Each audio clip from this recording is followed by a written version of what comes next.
Muhammad, bu yoqqa chiq, seni Makkaga tiriklayin olib borishim kerak. Muhammad, bilaman sen shu yerdasan. Chiq bu yoqqa.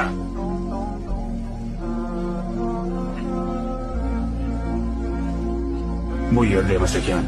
O'rgimchaklikni butun turibdi. Yerga katta in bo'libdi. Yo'q, ular bu yerda emas. Shimolga, Yasribga yuramiz. U qadar ichkariga kirib ketgan g'or emas edi, nomiga g'or edi. Shundoq kallasini tutsa g'orning teshigidan payg'ambarimiz bilan Abu Bakr Siddiqni ko'rsa bo'ladigan edi. Ana shunday vaqtda Abu Bakr Siddiq radhiyallohu anhu da titroq paydo bo'ldi, qo'rqinch paydo bo'ldi. Ya Rasululloh, hozir biz o'sha dedilar. Shunda Rasululloh sallam nima dedilar?